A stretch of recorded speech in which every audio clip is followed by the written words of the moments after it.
there's a very surprising series of letters between Kennedy and David Ben-Gurion, not only the premier of Israel, but the founder of Israel, in which they're very angry letters, in which Kennedy is saying to Ben-Gurion, I'm killing myself trying to get a nuclear test ban treaty. I've even got de Gaulle on board, and that's impossible. And you keep testing in Dimona. You've got to stop. And Ben-Gurion, thank you, in so many words says, it's easy for you to say sitting in Hyannisport. I'm sitting with the Arabs all around me, and you want me to give up nuclear testing. And Kennedy threatens him. And he threatens him in such a way that Ben-Gurion resigned. And I will tell you that I found articles, not in any crackpot publications, but in very sophisticated publications saying, forget Lyndon Johnson, forget the CIA, forget Fidel Castro. The Mossad killed Kennedy because they were so upset over what he did to Ben-Gurion. Our first investigation was the John F. Kennedy assassination, and I can tell you, based on what I've been seeing so far, the initial hearing that was actually held here in Congress was actually faulty in the single bullet theory. I believe that there were two shooters.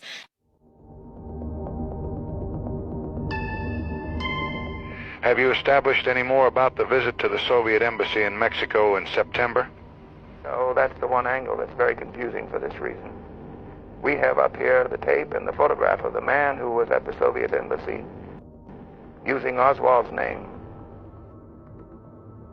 That picture and the tape do not correspond to this man's voice, nor to his appearance. In other words, it appears that there is a second person who was at the Soviet embassy down there. The case as it stands now isn't strong enough to be able to get a conviction. Now, if we can identify this man who is at the Soviet embassy in Mexico City, this man Oswald has still denied everything. The FBI says it has new information about one of the United States' biggest mysteries. The Bureau says it has found 2,400 new records related to the assassination of President John F. Kennedy. So I got a chance to go over about 30,000 different files related to the assassination of John F. Kennedy, okay? And I'm going to be 100% real with you. Ironically, after going over 30,000 files, I didn't notice anything or any specific group, might I mention, be brought up in any of these files. And I'm sure you're aware of what group I'm speaking about. So, Israel was one of the things they wanted to have redacted, huh? I guess they didn't want the American public to ask why Israel would even be in the JFK assassination files. In 1962, let's keep in mind, that was a year before JFK was assassinated, okay? JFK and his brother Bobby, which was the United States Attorney General, let's keep in mind, forced the AZC, which was the American Zionist Council, to register as a foreign agent, okay? And if you don't know what that means, let me clarify for you. In doing so, they would have been barred from making monetary contributions to U.S. officials. Obviously, you see where we are now when looking at our politicians' top contributors. If you're not familiar with that, then just go to a website called Open Secrets and you'll discover your answers there. But anyways, on March 25th, 1963, let's do keep in mind, this is now the year that he was assassinated, okay? JFK and then CIA Director John A. McCone discussed the Israeli nuclear program. And according to McCone, Kennedy raised the question of Israel acquiring nuclear capability. Why in the world would the Dimona project, the Israeli nuclear program, which has never officially been admitted by anybody but Israel, what would that conceivably have to do with the assassination of JFK? It relates to what Angleton was doing in 1963, okay? There were profound conflicts between Israel and the Kennedy White House over the nuclear program. Kennedy was pressing for on-site inspections, which the Israelis resisted because on-site inspections would have realized that they had a bomb-making program.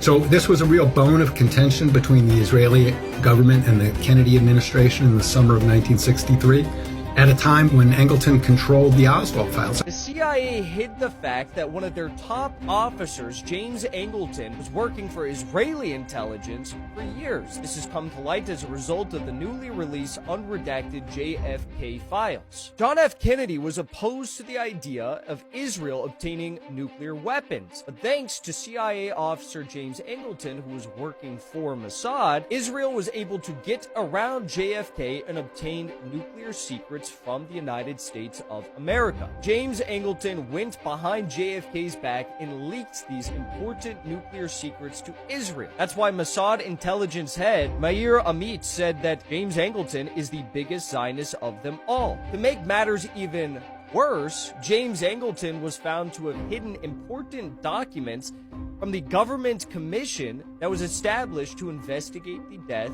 of John F. Kennedy. If you just so happen to look up a letter that JFK wrote himself in May of 1963. When John F. Kennedy wrote a letter in 1963 to Israel's Prime Minister Levi Eshkol stating, this government's commitment to and support of Israel could be seriously jeopardized if it should be thought that we were unable to obtain reliable information on a subject as vital to peace as the question of Israel's efforts in the nuclear field. John F. Kennedy clearly threatening American backing for Israel. Then Israel's Prime Minister Levi Eshkol responding to that stating, one sentence in President's letter of July 5th that referring to possible jeopardizing of U.S. commitment and support has caused him, quote, surprise. He said, searching for the right word. Israel would do what it had to do for its national security and to safeguard its sovereign rights. And he was replaced by Lyndon Johnson, a Zionist puppet, who was completely controlled by the Zionist lobby on all Middle East issues.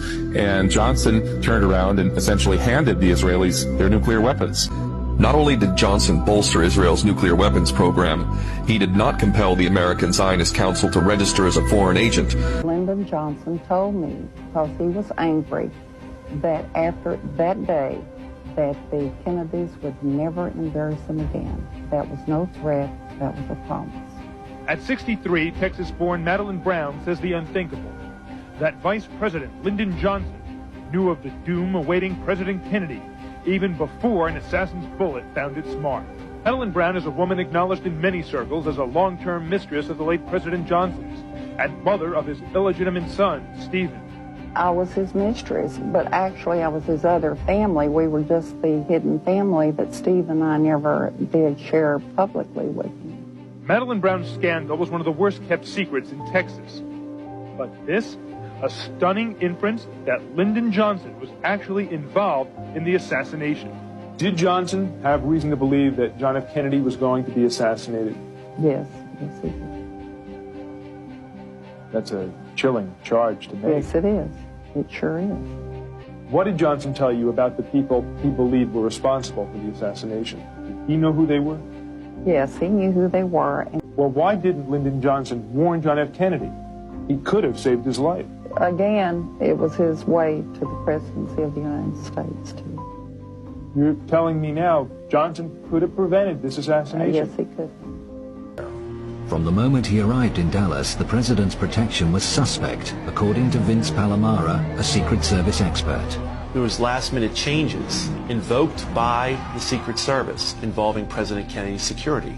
Specifically, agents were told not to ride on or near the rear of the limousine. Now, these orders were funneled from the Assistant Special Agent in charge of the White House detail, who was the planner of the Texas trip, Floyd Boring, to one of his assistants, a shift leader by the name of Emory Roberts, who was in charge of the follow-up car. You can see an agent, Henry Ribka, doing his normal duty, jogging besides the limousine, when in the follow-up car, you can see Emory Roberts stand up and wave him back, and you can see a very perplexed Agent Ribka waving his arms in the air several times in seeming disgust. There was another last-minute change made at Love Field, invoked by the Secret Service. The Dallas Police Department motorcycle outriders were told not to be beside the car. It went from 4 to 6 down to a measly 2 riders on each side. And to add insult to injury, they were pushed further back in the motorcade by those agents not being by the car, by those motorcycle officers not being in their position. It opened up President Kennedy to a field of fire from in front and from the rear. Relationship between Israel and those who were responsible for the unaliving of John F. Kennedy is becoming all the more connected as we continue to go through the JFK